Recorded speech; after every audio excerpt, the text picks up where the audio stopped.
to the show. Our three questions that with Sugar Fix in Chicago with Dr. Jessica Emery. So thank you so much for jumping on. I mean, I'm still gonna work on it, but yeah. And right away, as soon as that first thing comes out, they sign up for it.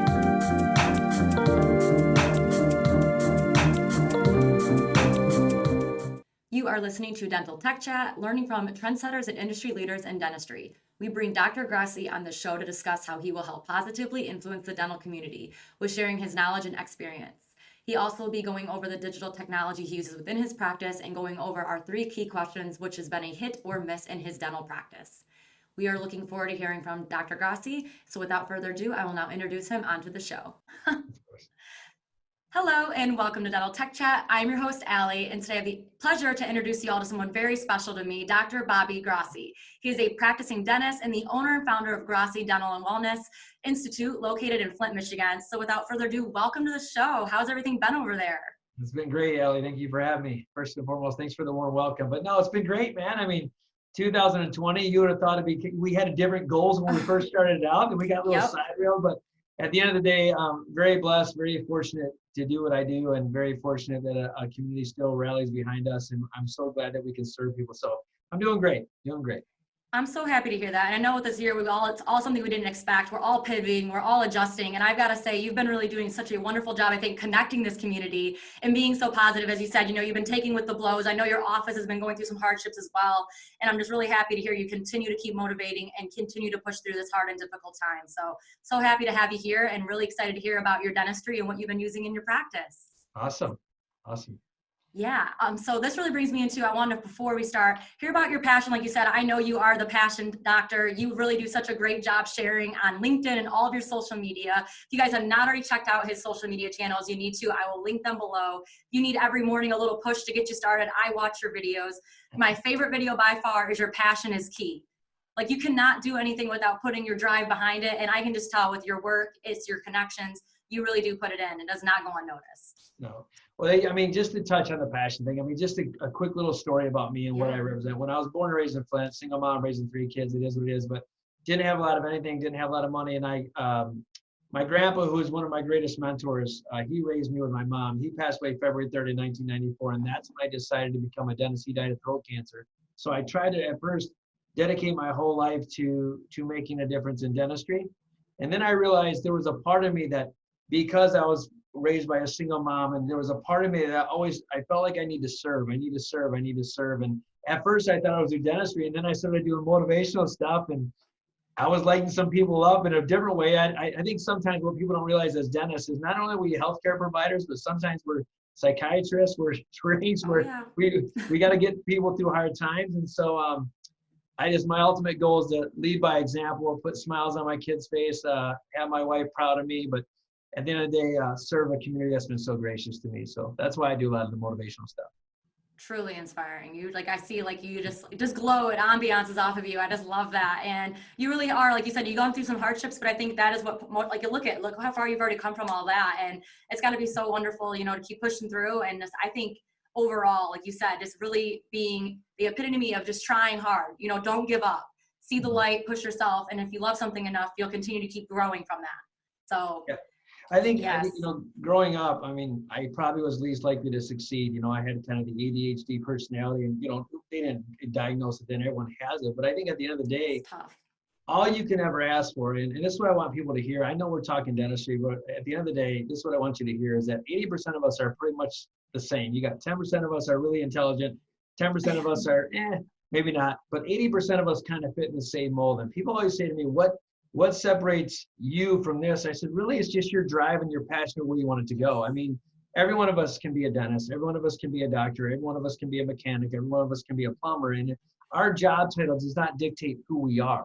And at the end of the day, it's that heart, it's your mind, it's what you're giving and serving to people that matters the most. And everyone looks at me and goes, oh, you must be smart. I'm honest, I'm not that smart. You know what I always tell people? I'm just driven. I'm just driven to do something greater. And without passion, without purpose, you have nothing. And so that's what lights me up every day, is providing for my kids, providing for my wife, providing for my community, providing for my team, and just making a legacy. This is the only selfish part I have, and this is going to be corny. when I'm dead and gone, I want standing room only at my funeral. And that means if I have that, I touched a lot of lives. So I guess that's the selfish part of me. But no, I mean, you're just speaking true from the heart. And I think that is just so great that I love to hear, like you're saying that, you know, it's all about the drive. You know, you got to have those goals in life, like, and, you know, set those for yourself. Don't look the other way and judge yourself and compare yourself. You got to believe in yourself, number one. I think that's what you've done. Like you said, you're not smarter than anybody. You're not above anybody. You know, you got to believe in you and do the best for you at the end of the day.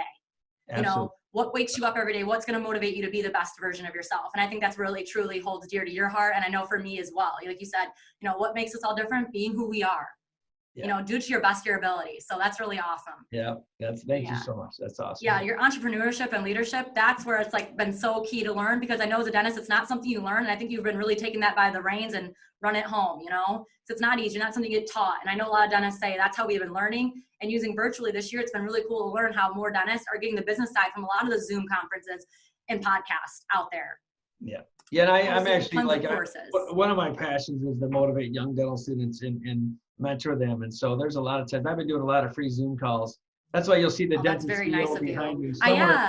Yeah, you'll see the dentist CEO. The dentist CEO is a concept basically where I'm giving back to young dental students and mentoring them through the, you know, they're going to learn the school side, they're going to learn all that stuff, but it's the business side, it's the mindset side, it's the leadership side that really dental school doesn't have time to teach you. And so I'm doing it and mentoring them as a, you know, it's kind of cool. I love doing it, but it's another way to give back in a profession that's been so gracious to me. So I'm happy to hear that. That's really awesome. You're taking the next step. And I know it's probably, like you said, really helpful for them, you know, to kind of get some stepping stones. And with that being said, do you mind sharing maybe some 3 key pieces of like what you share to like your younger new dental students for also maybe our listeners who are coming into dentistry? Yeah, it's so funny. 3 key things. Really, the first and foremost is that, you know, the one question I'd ask is, you know, when you become a dentist or when you are a dentist, you know, what is it that's going to represent you? You know, I don't care if you work for a MSO, DSO, if you have private practice, if you're an associate somewhere, you're branding yourself. And so what I tell them is, your image, whether it's you work for Grossi Dental Wellness, you still are you. And so what makes you so unique and what's going to make you so different? You know, it's no different than every job interview or every resume. You know, what separates you? And what is it that your true purpose and passion is? And if you're working for a place and it doesn't align with you, then you can't work in that place. If that place doesn't allow you to grow and be you, then you can't do that. So really a lot of it is what is your ultimate purpose and vision? Okay. Does it, and can you tie that into your business and can you lead a staff? If you can, you know, people say, how did I grow a practice? Well, one, I learned a lot of crafts and skills through, you know, CEs and implant dentistry and orthodontics and whether motivational speaking, getting out of your comfort zone, doing the little videos on Instagram. I know it sounds funny, but like you have to get out and be personable. Giving back to community, doing free dentistry is huge. You know, give. But at the end of the day, you got to know what is your core principles and values. How do you tie that into what you're doing, and how do you get a team to rally around you to do that? And you know, business or dental school, they're going to tell you how to do an MO prep. They're going to tell you how to do a DO prep. They're not going to teach you really the mindset it takes to take a practice, maybe doing this to this, and take a community that's here up to here. Entrepreneurship, you know, and that's just it. I mean, I've done a lot, but I mean, that's really the first quarter I've been focusing on their mindset. And then after that, we start taking, you know, what are you passionate about? Now, some people branch out and say, I want to learn more about endo, then I'll teach them about endo. I mean, you know, but it's really at the end of the day, it's you wake up every day with the mindset that this is where I'm going and this is the journey I'm on. So I'm teaching them more of the mindset. So yeah, and I think that's something like, again, you have to literally eventually be taught. Like you have to wait, like, you know, you think you have it, but a lot of people, it's like, well, where do I begin? And I think that's really great that you're, like you said, you're having those Zoom calls and you're doing them with someone who's up and coming, because you don't always know. I mean, even people who've been doing this a long time, like you said, that comfort zone is major. And it cannot be stressed enough, especially with this new, I mean, era of just virtual. Everything being virtual, everyone's outside of their comfort zone. We were used to the face-to-face, and that was with me even here. I was like, I need a way where I can connect with our industry leaders, our trendsetters, people who are pushing the envelope, wanting to learn the new innovations and how to deal with the new policies and procedures we've been adapting to in dentistry. And I think you guys were always prepared, but this next level, you know, like you said, it's been crazy. The additional PPE, the additional regulations, it's just, but you guys have been handling it. So that's really and it awesome. goes back to your mindset. It's, you know, I hate to say it, but you know, this is an obstacle that everyone's faced. It is. Some people are going to flourish through it and some people won't. It's, you know, I guess one of the things I'm very blessed about is because I've already had my upbringing was great. When I say this, I meant I had struggles growing up. I didn't have money. I didn't have things that were handed to me. You know, I did sleep. You know, I did only sleep 2 hours a day for 4 years to go to dental school. So I knew what it was like to grind it out. So when we get hit with this, with COVID, which is tragic, and we all are here, all you said it earlier, you just got to pivot and you got to figure out, okay, how do I, yes, I'm getting hit, and maybe it's because I love baseball. I mean, you know, to me, I have reference for baseball all the time. You know, when the pitcher throws the ball at you, he's going to throw you a curve, he's going to throw you change speeds, he might throw a fastball. And you always have to adjust. And in life, hey, it is what it is. We're all facing it, but it's the people that embrace it and find the positive in it that are going to come out way further ahead than the people that see the negative. Like I can tell you a positive of COVID. One is people have a different mindset. They look at the lost production, and in dentistry, that's the wrong way to look at it. You got to look at, okay, yes, I might have lost $1 million in production, but what did I really lose in profit? And then how can you make that profit up? Because at the end of the day, you know, one, you just went through the biggest pandemic and your doors are still open. Let's call that a positive, right? Yes. You got patients who still need to be serviced, and you're still doing okay. All of us are sitting in here. I mean, I always call it like, these are dental problems, right? These are not real life problems. Like, these are just dental problems. But yeah. And then once you do that, okay, how are you gonna, you know, you're kind of got, I love the PPEs. I'll be honest with you. We have better masks than we ever had in our lifetime. We have level 3 masks for the most part. We're wearing shields. We're protecting ourselves even more, even though none of us were really afraid of getting infections before. But at the end of the day, we're protecting our patients better now. We're protected better now. So when you look at it, a lot of positives came from this. That's just kind of pivoted our industry of viewing things differently. So that's kind of the adaptability to strive and thrive. Telemedicine. Telemedicine's kind of cool. Like, you know, that's been a very interesting key piece right now. Yeah. And a lot of technology has actually been helping with teledentistry, of course, because being, you know, everything is virtual. You're using virtual imaging. You're also sending over different documents quickly. You're doing the meetings like this, smile consults. It's been really cool to see like what really changed, like the development of, like you said, if you're adapting to the change, you will thrive. If you're holding back and you're trying to say, let's continue as usual, it's not that way anymore. You've got to change in order to thrive now. And it's actually giving a lot of people their time back. I mean, the fact that you can do, you know, we're doing podcasts over Zooms and everything like this. This is amazing. You get to meet people that might never had a chance to meet with them, you know, so it's cool. Yeah, it's been really very interesting, and it's been such a great opportunity to grow and learn. So I'm really excited to hear also about a couple pieces of your technology then. So I'll go right into it. So diamond and rough, so this can be any thing you have in your practice that's technology or that you've been using even within your practice. It's been a major advantage that you maybe want to share with everybody that they may not know about. Well, I mean, I was probably one of the first ones ever to have cone beam. So like, to me, what scaled my practice a lot was cone beam. But I think the second thing that scaled my practice, there's really two diamond and roughs. Cone beam was great because it allowed me to diagnose and do things a little bit differently and see dentistry in a different light. So maybe before, when you said, hey, you can just do a root canal on this tooth, seeing the whole picture, looking at all the infection, cracked teeth, stuff like that, like cone beam's huge.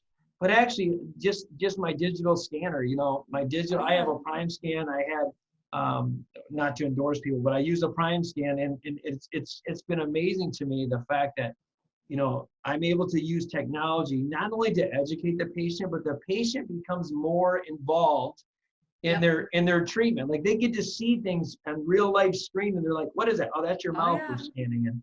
And they get it's so funny. Like, they think it's the coolest thing in the world. And then on top of that, I've added a whole, like, I also own a dental lab. So I've added a lab in my practice. So I just took technology and I invest in the technology, one, to serve my patients better, but it also gives me the ability to kind of scale your practice. I mean, I always look at people, it cracks me up. They're like, I don't want to invest this money in technology. And they'll pay a lab, you know, $180, $150 a crown. And I'm looking at them like, dude, why don't you just buy the milling machine yourself? Sorry, labs out there. I mean, I own a lab, but why don't you just buy milling machines or technology yourself, or ways to save money? You know, they'll look at a $30,000 scanner or $40,000 scanner and they'll go, oh my God, that's so much money. But let's just talk about that for a minute. Is it really? When you're going to pay $3,000, $4,000, $5,000 a month of impression material. And then, by the way, that's in the first year, that's $36,000 you just paid for the scanner. Oh, and then secondly, don't forget the tax rate off on the whole thing. So it's really not costing them what it is. You know what I mean? I just look at things, I look at technology as a way to serve my patients. And if I don't upscale my technology, then no offense, if you're not continue moving with technological times, you're going to be left behind. And I don't want to be that doctor that's left behind. We should be cutting edge. You know, we should be people that are the leaders in this community and leaders in dentistry. Nobody wants to do old-fashioned film drips. You know, you should be having sensors. You should be, you know, our cell phone. If our cell phone gives more radiation off than my X-ray unit, I'm a winner. And so another thing you take on that is that a patient always comes and say, I'm really scared of the radiation. I mean, I'm like, it's minuscule. I mean, your cell phone and your microwave, your microwave produces more radiation than this could ever produce to you. True. So it's just, you always got to keep evolving, and it just helps you diagnose better. I mean, I'm a big technological guy. So I've had stuff for many years, and it's helped grow my practice. So. Yeah, and the advancement, like you said, you're going to be left in the past if you're not. And you said the key word, the evolving, because technology is always evolving. I mean, shoot, you can never keep up with a new phone. And it's just been crazy that certain technology to a dentistry, it's the same way. And it's so great to see that the quality, though, of imaging had just come so far, even with the like intraoral cameras nowadays and just digital x-rays to get that instant imaging and cone beam, like you said, to get the services you can get out of it. Having one of those is incredible. You're going to have that marketing piece too, because they can understand what you're seeing. Yeah. You know, it's no longer like, what is going on? I mean, it blows right up, and it's like a wow factor for so many patients. And to bring them in on the educational piece, like you said, it's going to be a little expensive, but it's going to return every time. Absolutely. So I'm really glad you point that out, because a lot of people do shy away, like instantly. They're like, they're sending it out. And I'm like, but you get this piece of technology, and it might help out a lot if you're getting this many patients who need that implant or that crown. 100%. And look, at technology is not perfect. I mean, it's a tool in your toolbox. Yep, you got to learn. Just like, you know, you learn different crafts in dentistry, whether it's ortho, whether it's implants, whether you do it or not in your office, it does not matter. But the knowledge that you have with it and how it ties in is what makes me a better clinician. But so technology is nothing but a tool to allow you to become a better version in dentistry of yourself, and then in life. It just makes it easier.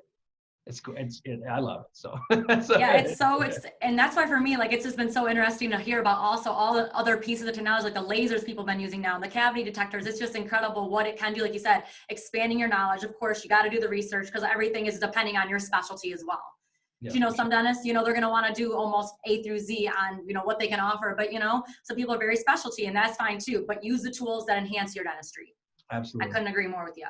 So this also is a really fun question. So the no risk, no reward. So this is a piece of technology you could have got in your office that you weren't sure it was going to be a payoff, but it actually was worth your time and money. Yeah, I mean, so I have two huge milling machines. So I'm talking about not CEREC milling machines. I'm talking about lab zirconium titanium milling machines. So I spent over $200,000 just in milling machines and equipment. And to me, it's like, man, how that thing is paid for itself, you know, times 20. And you guys don't have to be certified. Anybody listening to this does not have to buy $200,000 milling machine. But to me, it's like, even the Spectra camera, I'll go something as old school as the Spectra, which was a camera that was like, it was like a Doppler radar for teeth. I call it my Doppler radar for teeth, which was like a $3,000 camera. And at the time, it's like, I can't believe you're buying this. But all you got to do is click, click, click, click, click. And it was a caries detector on the occlusal surface. And I got to show somebody decay. And I got to say, okay, you see this that says this? Well, you guys, then I joke about it. I'm like, you ever watch the weather? Yeah. You see all the patterns of the storm coming in, and they kind of tell you, like, well, this is the Doppler radar for your teeth, which is amazing. And so things we could not pick up before, we can now pick up the depth of decay. It's reading the bacteria fluorescence, and it's telling us where exactly it is. Now it's, you know, I always say it's plus or minus 0.1, but I can tell you this, it has never been wrong since I've used it. So, and I've used that for almost 10 years, but I mean, they're way better now, but I'm just saying, like, that little piece of equipment, I could have had 20 of those and it paid for itself, because it allows the patient to see and then self-diagnose themselves, you know, and also it creates the level of trust. So many times people are looking at you like they think you're in dentistry just to make a ton of money. And here's the reality of it is yes, everybody wants to make money. Who are we kidding? We wouldn't work. Yes. But at the end of the day, you're providing a service that ultimately should benefit the patient, not you, right? So if I can help show them the disease, and I can show them in a clearer way that they understand it and they embrace their disease, then they'll want to fix it. I mean, to me, you know, when do you not do something? When you don't believe it's real, right? I mean, who you kid, like, you know, somebody say, hey, got a crack in your pipe. Yeah, you know, I don't have a crack in my pipe because there's no water damage. I don't see a crack in my wall. Yeah, whatever. But the minute you believe it is, all of a sudden water starts trickling in your house. You're like, man, maybe I do have a crack in my pipe. But in dentistry, like if you can say, you know, back in the heyday, we'd feel their teeth with an Explorer and we go, you know, you have a cavity. Well, now with fluorides being so good, you might not get that stick with that Explorer that you once did. And let's be real. If you're waiting for that stick in that Explorer, it's way too late and it's way gone. So technology allows you to see things faster, more efficiently, and ultimately it allows the patient to self-diagnose themselves, which there's a win-win-win-win-win. So. Exactly. I like that. Win-win-win-win-win. Yeah, because that's the best way. And this, the patient education piece is number one. Like, I love that you're saying, explaining that, because again, just stacks on each other and educating them, and they feel the comfortability. So then they're going to accept what you're doing. And like you said, it's not always about the sale. It's really just so you're educating, and it helps so they understand why the price point is where it is as well. Absolutely. So totally. I think it's really just a great piece to help understand what's going on within their mouth, so they can also understand like what the dentist sees instantly. That has just got to be perfect. I just love that aspect. Yeah, they got to see it. Tell, show, do. Tell, show, do. Tell, show, do. You know what I mean? That's what couldn't explain it more. And you're definitely, I love your phrase always in a lot of your motivational speaking. That's your sequence, but you're also about treating people. You treat teeth, but you treat people first. You know, you make them feel comfortable. You consult with them. Yeah. Yes, I love that line, because every day I'm like, yep, even for us with diagnostic tools, you know, we want to not only we want to make sure you guys see your patients and we help with the tools. So like, you know, and I also think the tool takes you further too. So we always want to make sure people understand, like, we always want to do training, just like you, before you do anything, you're going to break down before you do your diagnoses, explaining to your patient before you do your treatment. So correct. You're really about, that's what I love. Like a lot of dentists, it's not about the sale. And that's why a lot of them are confused. And it's like really great. I feel you do the people. I love your phrase. At the end of the day, you know, here's what I always, the biggest thing I always laugh about, you know, we're called doctors of dental surgery or doctors of medical dentistry, whatever you want to call it. I'm a DDS. So the word doctor to me means the most. And I know people, yes, I specialize in the mouth, but we're doctors first. And I think what dentists fail to realize, we try to separate ourselves and we try to go, okay, well, there's the MD, there's the DO, they're the doctors, and then there's the oral surgeon, but we're just down here, we're just dentists. No, I always tell people, like, look, we are doctors of dental surgery. Yes. And whether you can treat the patient or not, whether it's sleep apnea, whatever it is, if your job's to diagnose and then put that patient in the best hands possible. And so, you know, even from a diabetic point of view, no, we don't treat diabetes per se. We're not injecting insulin in them, but we do have a part of their diabetic, you know, situation. We do have a part of that. So I think if you put the patient first, if you put their benefits first, if you put what their needs are above your needs, you will always come out ahead. And then you'll be able to grow a practice, because people are going to realize you're authentic, you're genuine, you're just here to serve them. And I think that's what's allowed me to grow my practice, really, is the servant mentality. So. Yeah, that's what's really, I think, the growth piece too, you know, making them feel comfortable and having that connection, building that relationship. And again, like you said, just being all open ears, effective listening, being right there to hear them out. If there's a pain point, you solve that problem for them. Explain how you can, even if you can't, you put them in the right connection too, you know? Absolutely. Yeah. Yep. So, you know, serving people first, number one, and then, you know, oral health is linked to your regular health. So you guys are all doing the best service as dentists, you know, to make sure people understand that, because it's a very key piece. You know, if you're taking care of your mouth, the rest of your body will help be happier and healthier. You guys anybody can use this. I know they're going to steal it, but basically I always consider us the oil change for the body. Like, there's oil changes for cars. There's oil changes for cars so that the engine runs more efficiently. To me, dentistry is the oil change for the body, right? I mean, so we have to clean That's going to be our key piece. There you go. We're the oil change for the body. So couldn't have said that better. You know, you got to see what's underneath the hood, you know, and that's it right here. You know, your mouth, you know, if that's not taken care of, the rest, you're going to get more symptoms. Correct. Oh, yes. Yep. So also, that's really awesome key piece there. Thanks for sharing. So it's going to bring me to my last question. It's one of our silly ones, but it's a flop. So it's going to be really anything. And the flop is a piece of technology or just a piece of any equipment you bought, you thought you were going to implement, that was going to, you know, be a rock star piece, and unfortunately just fell through and just don't use it as much, or it was something you just don't even really implement into the practice as much as you thought you would. So it's funny because I have a scanner I love. I'm not going to mention the name of the scanner, but I don't want to bash the company, but it was probably my first scanner I bought was a complete flop. And the reason why it was a flop for me was the sales rep kept saying it was an open communication scanner. And so it really wasn't, meaning I couldn't send it to every lab. They tried to pigeonhole me to this thing. You drop $30,000, $40,000 on a scanner. And then I buy one and the company's going to stand behind it. They do not. And then all of a sudden I got stuck with this scanner that cost me $30,000, $40,000. And I'm just sitting here watching it collect dust to this day. So if anybody wants to buy a scanner, you can reach out to me. I'll tell you the name after that, but I don't want to bash the company on a podcast, but it, to be honest with you, it probably was that piece of equipment. And then another thing that it was not the equipment's fault, it was my fault, which I own, is I bought a bunch of intraoral cameras, and for years I allowed the hygienist to kind of go, well, I don't know if I should take a picture. So for years they just kind of sat there and I didn't use them as the ability that I should. And then, but the failure wasn't the technology. The failure was in me holding my staff accountable for not using that technology. So that's why I want to talk both ways, because I'm just real. Like, I don't think it's the technology that fails. It's as if you don't use the technology is what really causes it to fail, if that makes sense.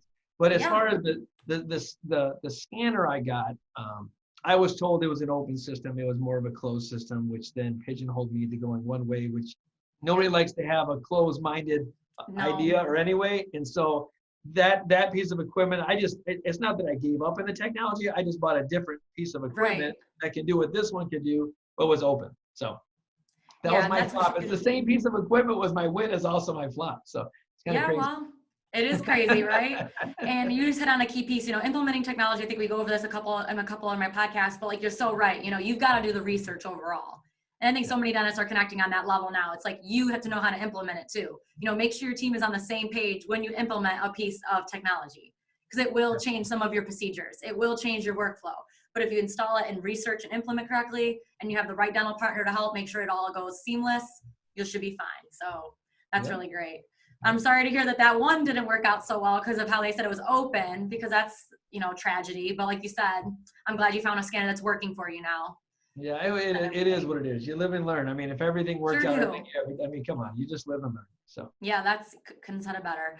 Definitely trial and error, but it's definitely worth it when it all works out. That's why you want to try to demo beforehand with technology. I can tell you, I do ask the question all the time now, is this an open system or is this a closed system? Yeah, so I bet. And I make learned, sure you know that it's open. Yeah. Woo. All right. Well, this also was such a great conversation on technology today. I'm really grateful for you sharing your advice and knowledge with us on building leadership and telling us a little bit about what you chat about with your new dentist about. So thank you, Dr. Grossi, for being on our show today. I just wanted to ask before you jump off here, how can our listeners connect with you online or via social medias? Could you share with us how we can connect with you? It's basically Bobby Grossi DDS. That's my Instagram thing. And then you also have it on LinkedIn the same way. My Facebook could be Grossi Dental Wellness, or I have a personal one, which is Bobby Grossi DDS. And that's my more motivational side, but any one of those ways you can connect with me, man.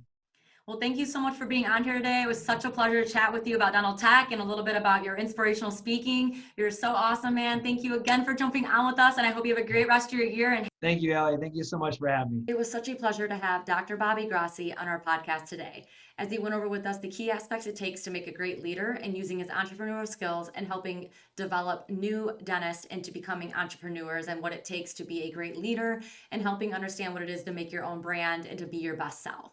We also went over some of his key pieces of technology that he uses in his practice, and it was such a pleasure to hear from him and how he helps motivate and encourage the dental community to be their best selves, and how we're constantly learning to develop our key skills and learning technology to give dentistry and do dentistry better and give patients the exceptional care they deserve.